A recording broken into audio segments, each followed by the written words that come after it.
Jai Gurudev, dear students. Welcome again in this EVS class. Children, you know we have started chapter number 5, that is Animals World. So in this chapter, children, we have already studied page number 32 and this second page 33 page number, you can see this one page number 33, and in these two pages we have studied about the various animals, their food habits, and how we differentiate or classify animals on the basis of their food habits. Means different animals eat different type of food. And after that I have explained you about the movement of animals. Means for the movement, different animals use different types of their body parts. And just like cow, cow can walk with the help of their 4 legs, and kangaroo can jump, or we can say hop, with the help of its 2 legs, and for balancing it uses its tail. And in the same way, many animals, they use different body parts for different purposes. Okay children, so in this we have studied about the insects also. I have told you that insects have some characteristic features, like they have 6 legs and they crawl. Okay, their movement is called crawl. And some insects, they can fly also, like mosquitoes, houseflies, butterfly, and you can say take example of honeybee. These insects can fly. Other so many are also there which can fly. And always insects lay eggs, and from eggs they turn to adult, but one more stage come in between the adult stage and egg, that is larva. Means after the hatching of eggs, larva stage can come out, and from the larva slowly it will turn into adult. So children, these are the characteristic features. Then 2 pair of wings also they are having, and after that insects have a pair of antenna at their head. Okay, and insects body consists of 3 parts, which I have told you through this diagram, that in every insect has 3 parts of its body. First is head, and on the head you can see these 2 small antenna, and middle part is called thorax, and posterior, which is hind part, or the part at the back, this is called abdomen. So all the insects have these all the parts, and you can see wings of insects also there. And under the insect category we have studied about the honeybees. I explained you what is the characteristic feature of honeybees. This also we have studied. And what about the mosquitoes? After that houseflies, and then cockroaches also we studied. And after that we have studied about the ants also. They are very common insects which are generally we can see at our home. And some of the insects like ants and honeybee, they are called social insects.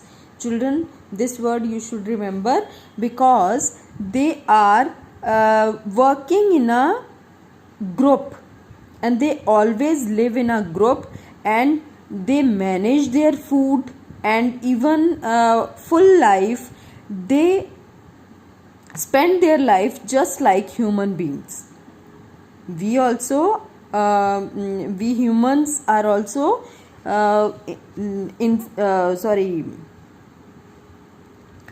social beings, and because we are living in society.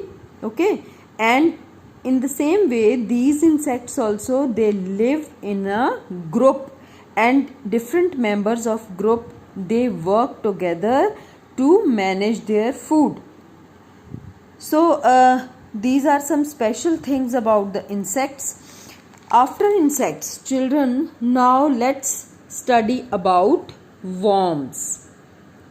You can see many worms all around you, and now in this season, rainy season, we can easily see different types of worms.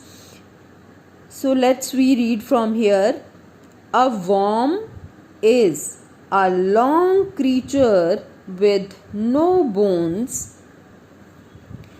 It has a soft body divided into many segments. Children, worm, when we use this word, worm is always have long structure, long body structure, just like this. Okay, and they have no bones. Understood? These are the main characteristic features of these worms, and they are having soft body, and which is divided into segments. Segments means different parts. You can see here, this worm has different segments which are present here. Means its body just looking like it is divided into different parts, but it is not divided, only its body has segments. Okay, many segments are there. You can see here also lines are easily visible. So these are the segments. Each segment has a pair of legs that helps it to walk or swim. So every segment has a pair of legs. You can see, children, जितने भी इसके warm के segments हैं, जितने भी इनमें lines हैं, हर एक लाइन के वहाँ से एक पैर जो होता है, पैर मीन 2. सो पैर में इसके लेग्स जो हैं वो अराइज होती हैं. तो ये बहुत सारे इनकी लेग्स होती हैं. So with the help of these legs, they can swim in water. Okay, and a centipede or a millipede has many legs on its body. और children, you can C centipede और millipede, ये बहुत ही easily rainy season में आपको देखने को मिल सकते हैं. ये सॉइल में जनरली प्रेजेंट होते हैं, और इस टाइम में ये जब वाटर फिल हो जाता है सॉइल में, तो they can easily come out. और इनके बहुत सारे पैर होते हैं.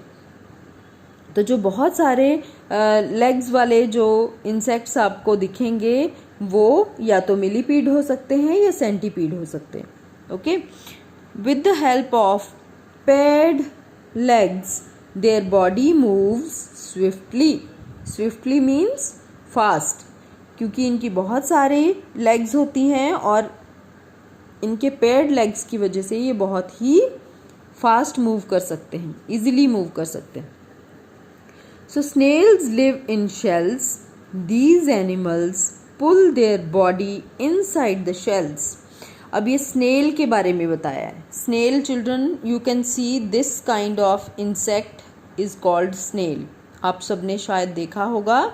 ये भी रेनी सीजन में इजीली देखने को मिलता है. जहाँ पे बहुत सारे प्लांट्स होते हैं, प्लांटेशन वाला एरिया होता है, वहाँ पे आप इनको इजीली देख सकते हो.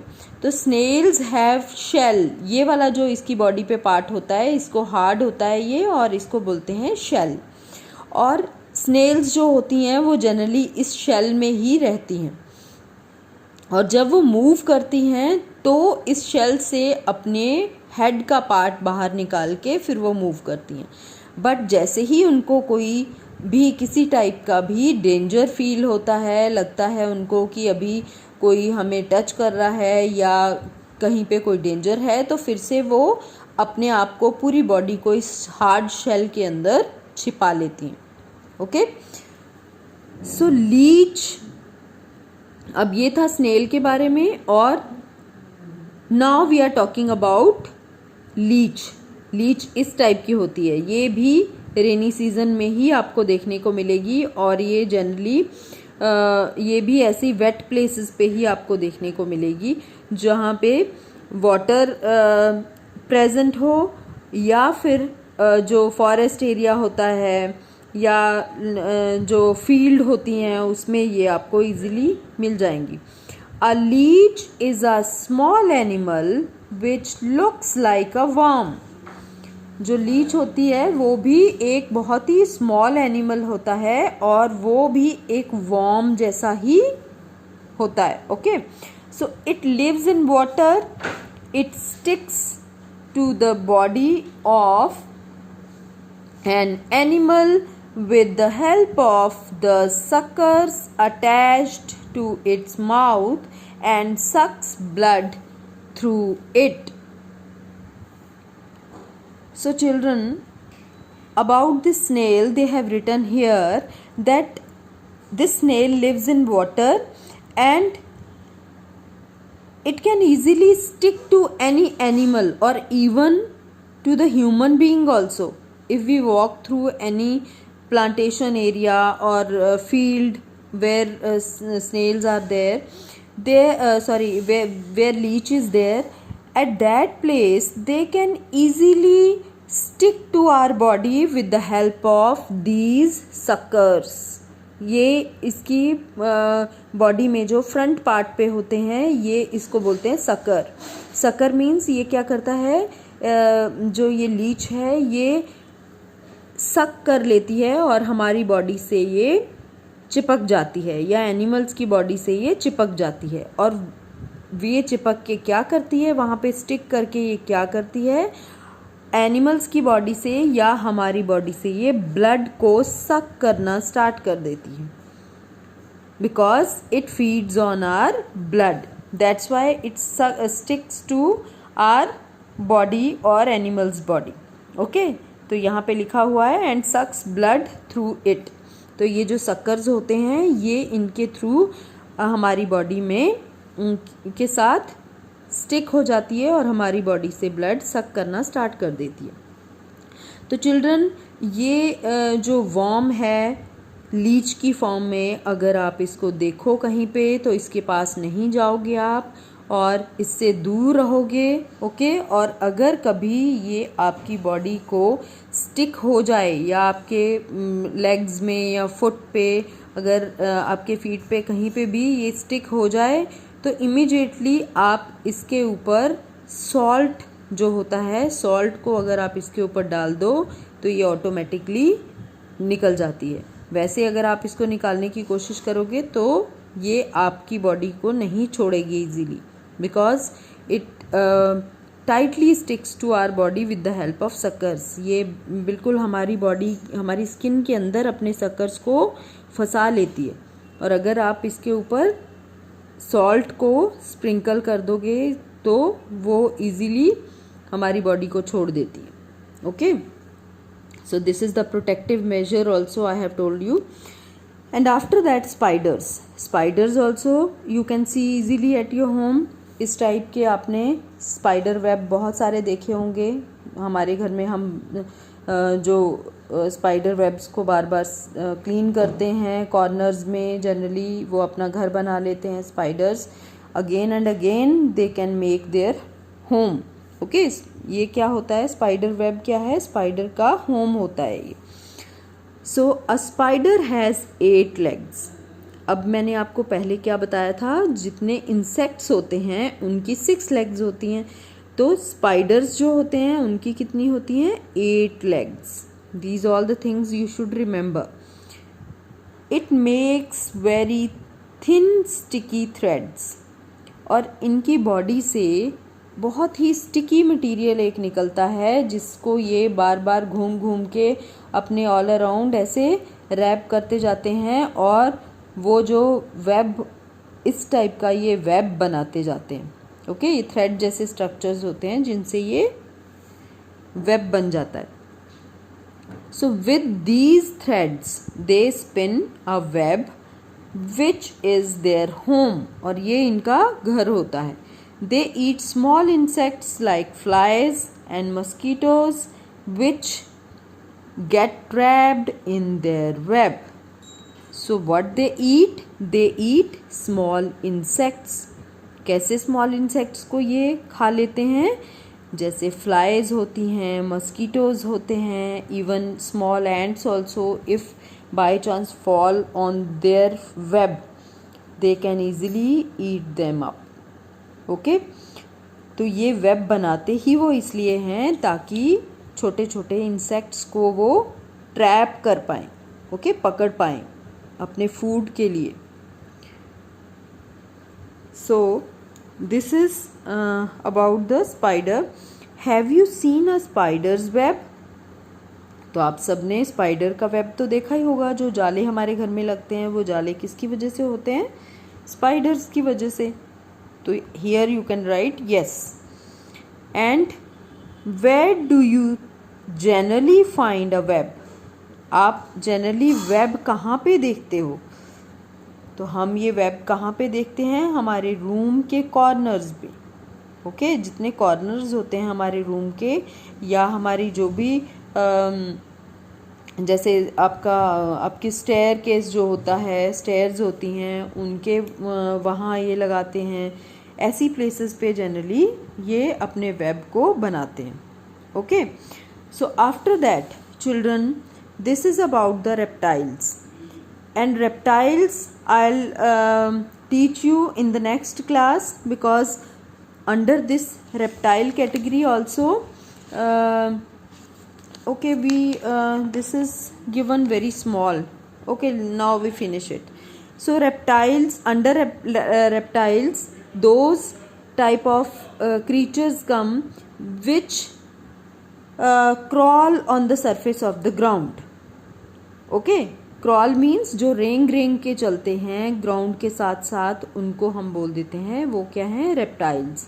और रेप्टाइल्स का भी एक कैरेक्टरिस्टिक फीचर होता है कि ये जनरली एग ले करते हैं. इनमें आप एग्जांपल ले सकते हो lizards, chameleons, snakes, crocodiles and tortoise. इसमें से टॉर्टॉइज और क्रोकोडाइल ऐसे होते हैं जो वाटर में भी सरवाइव करते हैं, बट जब ये लैंड पे आते हैं तो लैंड में क्रॉल करके चलते हैं. ओके, ग्राउंड के साथ साथ क्रॉल करके फिर चलते हैं. They are called reptiles. So they crawl around the ground with their belly. इनकी जो बेली होती है, बेली मीन्स जो फ्रंट पार्ट है आपकी बॉडी का, चेस्ट, ये आपका स्टमक, ये पूरा किसमें, इसको पूरे को हम क्या बोलते हैं? ये हमारी बेली है. ओके, तो इंसेक्ट्स की बेली भी आप किसको बोल सकते हो? ये जो उनका चेस्ट का पार्ट होगा, ये नीचे वाला जो पार्ट होता है, क्योंकि वो 4 लेग्स पे चलते हैं, तो इस वजह से इनका जो बेली का पार्ट होता है, इसको ये ग्राउंड के साथ साथ क्रॉल करते हैं, रेंगते हैं और फिर ये चलते हैं. Okay, so children, these are the reptiles. and after the completion of chapter, अब इसके साथ हमारा चैप्टर कंप्लीट हो रहा है. इसमें ग्रोइंग अप विद वैल्यूज़, इसमें एक स्पेशल वैल्यू आपको दी रहती है. इसमें let's study what they have given. Children often have a habit to crush the tiny creepy insects with their shoes. बच्चों, इसमें लिखा हुआ है कि जनरली बच्चों की ये हैबिट होती है कि जो छोटे छोटे क्रीप करके जो चलते हैं, जो क्रीपी इंसेक्ट्स होते हैं, उनको वो अपने शूज़ के साथ रब कर देते हैं या मार देते हैं, उनको कुचल देते हैं. Just pinch your self and see how much it hurts you. आप अपने आप को एक पिंच करके देखो. पिंच मीन्स जैसे हम चींटी काटते हैं, चींटी काट के आप अपने आप को देखो कि आपको कितनी पेन होती है. ओके, तो अगर आपको एक छोटे सा पिंच करने में इतनी पेन हो रही है, तो आप उन छोटे छोटे क्रीचर्स का पेन भी समझ सकते हो. They also feel the same pain. और वो जितने भी क्रीचर्स होते हैं वो भी सेम उनको पेन होती है जब आप उनको अपने पैरों से, अपने शूज़ से कुचलते हो. the tiny little creatures crawl on the ground.